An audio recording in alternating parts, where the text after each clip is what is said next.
فرائض علوم روزانہ کچھ نہ کچھ سنتے ہیں. رات کو بھی ہم نے موت کے حوالے سے، روح کے حوالے سے، قبر کے حوالے سے کچھ عام باتیں سنی تھی. اللہ کے بارے میں ایک مسلمان کا کیا عقیدہ ہونا چاہیے، کیا نظریات ہونے چاہیے، اس کا بھی علم ہونا ضروری ہے، ورنہ عقیدے میں گڑبڑ ہو گئی تو بندہ دار اسلام سے ہی خارج ہو سکتا ہے. یہ صفات ہیں جو اللہ کریم کی ہیں، حیات، قدرت، سمع، بصر، علم، ارادہ، کلام، یہ اللہ تعالیٰ کی صفات ذاتیہ کہلاتی ہیں. اس کا ہم نے سنا تھا.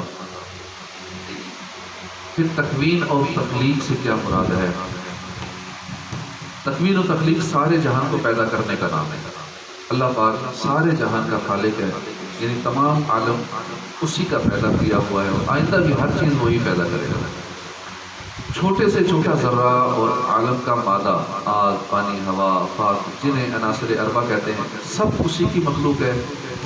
چیزوں کو پیدا کرنے میں وہ کسی آلے کا محتاج نہیں ہے، نہ اس کو کسی مدد کی ضرورت ہے. جس چیز کو پیدا کرنا چاہتا ہے فرماتا ہے کن ہو جا، بس ہو جاتی.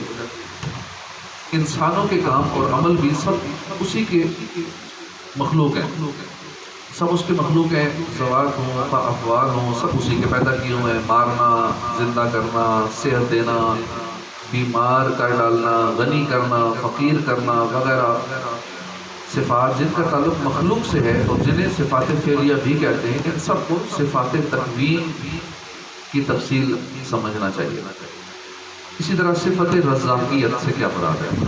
اللہ پاک رازق ہے، وہی تمام ذی روح کو رزق دینے والا ہے. چھوٹی سے چھوٹی مخلوق ہو یا بڑی سے بڑی مخلوق، سب کو روزی دیتا ہے، ہر چیز کی پرورش کرتا ہے، ساری کائنات کی تربیت فرماتا ہے، اور ہر چیز کو آہستہ آہستہ بتدریج اور اس کی کمال مقدار تک پہنچاتا ہے. وہ رب العالمین ہے، تمام عالم کا پرورش کرنے والا ہے، حقیقتاً روزی پہنچانے والا وہی ہے. ملائکہ وغیرہ وسیلے اور واسطے ہیں، اصل روزی دینے والا اس نے آگے وسیلے بنائے ہیں. کس کے وسیلے سے دیتا ہے؟ کسی کو کاروبار کے ذریعے دیتا ہے، کسی کو جاب کے ذریعے دیتا ہے، کسی کو اور کو ذریعہ بناتا ہے. وہ چاہے جس انداز میں جس کو روزی دے، جتنی دے، اربوں دے دے یا کسی کو عارضی آزمائش میں مبتلا کر دے، لیکن اس نے رزق دینا ہے. ہر اس کا رزق اس نے لکھ دیا ہے، اور وہی رزاق ہے. یہ سب جانتے ہیں، لیکن اس کے باوجود بھی رزق ہی کی ٹینشن سب کو ہوتی ہے. پتہ نہیں کیا بنے گا، کیا بنے گا، آئندہ کیا ہوگا. بھائی وہ رزاق ہے نا، وہ جب تک زندہ ہے دیتا ہے. جس کو جو چیز چاہیے وہ دیتا ہے. ماں کے پیٹ میں بچے کو کیا چاہیے اس کو وہی روزی دیتا ہے. بچہ پیدا ہوتا ہے اس کو کون سی روزی چاہیے اس کو وہی دیتا ہے.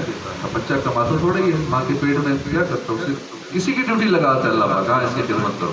بچہ پیدا ہوتا ہے تو بھی اس کے والدین کی ڈیوٹی ہوتی ہے، یا جس کے ذمہ وہ لگا دے اس کا رزق اسے ملتا رہتا ہے. پھر بچہ جیسے جیسے بڑا ہوتا ہے اس کو جیسی خوراک چاہیے اللہ پاک اس کو ویسی ہی دیتا ہے. غور کرے نا، اتنی عمر گزر گئی، اب تک جس رب کریم نے رزق دیا، روزی دی، وہ پال رہے، تو پکے میں جو تھوڑی سی رہے گی وہی دیتا رہے گا.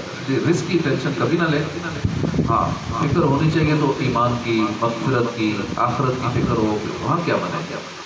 اس میں کسی کو نہیں پتا کہ ہماری مغفرت ہوگی نہیں ہوگی، ایمان سلامت رہے گا نہیں رہے گا. باقی روزی کا تو کنفرم ملے گی، ہر ایک کو ملے گی. وہ تو کافروں کو بھی دے رہا ہے، نافرمانوں کو بھی دے رہا ہے. تو جو اس کا فرما بردار ہوگا، اس کا حکم ماننے والا ہوگا، تو اس کو کیوں نہیں دے گا.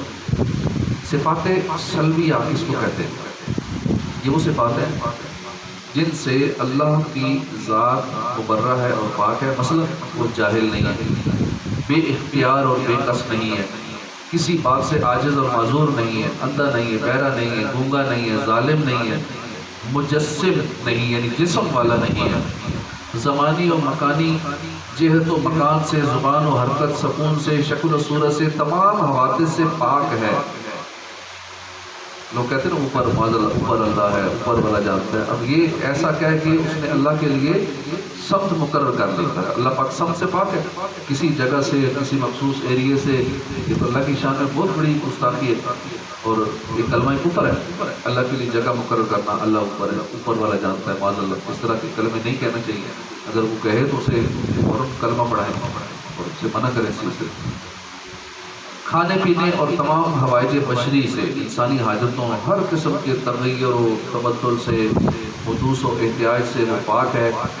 نہ وہ کسی چیز میں حلول کیے ہوئے ہے کہ کسی چیز میں وہ سما جائے، نہ اس میں کوئی چیز حلول کیے ہوئے ہے کہ اس میں پیوست ہو جائے۔ یوں ہی وہ ذات کسی کے ساتھ متحد بھی نہیں ہے، جیسے کہ برف پانی میں گھل کر ایک ہو جاتی ہے۔ نہ وہ کسی کا باپ ہے، نہ کسی کا بیٹا ہے، نہ اس کے لیے بیوی ہے، نہ اس کا کوئی ہمسر و برابر ہے۔ رب کریم کا دیدار ممکن ہے یا نہیں؟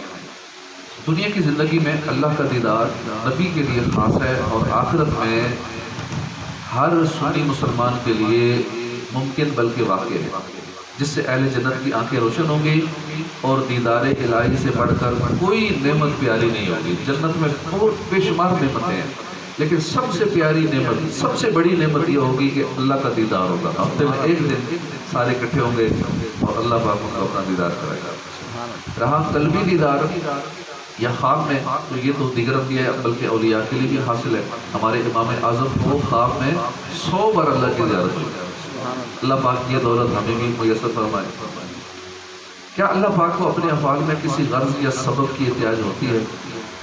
اللہ کریم کے ہر فعل میں کثیر حکمتیں ہیں، مصلحتیں ہیں، جن کی وہ تفصیل وہی جانتا ہے، خواہ ہمیں معلوم ہو یا نہ ہو۔ اس کے فعل کے لیے کوئی غرض نہیں کہ غرض اس فائدے کو کہتے ہیں جو فاعل کی طرف رجوع کرے، اور نہ اس کے افعال اور علت اور سبب کے محتاج ہے۔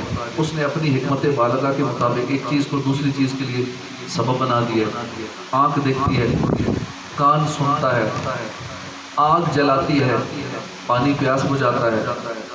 وہ چاہے تو آنکھ سننا شروع کر دے، اللہ چاہے تو کان دیکھنا شروع کر دے، اس کی مرضی، لیکن اس نے ایک نظام بنایا ہوا، سسٹم بنایا ہوا۔ پانی پیاس بجھاتا ہے، تو اسی طرح وہ چاہے تو آنکھ سنے، کان دیکھے، پانی جلا دے، ویسے آگ جلاتی ہے، لیکن اللہ چاہے تو پانی جلا دے، آگ جو ہے وہ پیاس بجھا دے۔ نہ چاہے تو لاکھ آنکھیں ہوں، دن کو پہاڑ نہ سوجے، کروڑ آنکھیں ہوں، ایک تنکے کو نہ جلا سکے، داغ تک نہ آئے۔ کس قہر کی آگ تھی جس میں ابراہیم علیہ السلام کو ڈالا گیا؟ کافروں نے ڈالا، کوئی پاس بھی نہیں جا سکتا تھا، اتنی شدید آگ تھی، اوپر سے پرندہ گزرتا تھا تو وہ جل کے گر جاتا تھا۔ اور اسے ارشاد فرمایا، اے آگ ٹھنڈی اور سلامتی والی ہو جا ابراہیم پر، تو وہ آگ گلزار بن گئی۔ اتنی بڑی آگ نے ابراہیم علیہ السلام کو ذرا نقصان نہیں پہنچایا۔ یعنی اللہ کے دستے قدرت میں ہے، وہ جو چاہے جیسا چاہے وہ کر سکتا ہے۔ اللہ کے بارے میں یہ چند ایک ضروری عقائد ہم نے سنے، اس کے بعد شرک کے حوالے سے بھی سنیں گے کہ شرک کسے کہتے ہیں، کیونکہ لوگوں کی زبانوں میں یہ شرک بدعت جڑا ہوتا ہے، اور شرک کی تعریف بھی پتہ نہیں ہوتی ایسوں کو کہ شرک کہتے کس کو ہیں، اور اپنی ہی ہر ایک بندہ تعریف کر رہا ہوتا ہے شرک کی۔ سیاسی لوگ ہیں تو اپنی تعریف کر رہے ہیں کہ جی فلاں نے پارٹی چھوڑ دی تو شرک کر دیا، اسی طرح اور ایسی عجیب و غریب باتیں میڈیا پہ کر رہے ہوتے ہیں، شرک کی تعریفیں اپنے پاس سے کر رہے ہوتے ہیں۔ شرک کے بارے میں انشاءاللہ تفصیل سنیں گے پھر کسی درس میں۔ یہ بنیادی اسلامی عقائد ہوتے ہیں جن کا سیکھنا ہر ایک کے لیے ضروری ہے۔ اللہ پاک ہمیں علم دین سیکھنے کی توفیق عطا فرمائے، آمین بجاہ النبی الامین صلی اللہ علیہ وسلم۔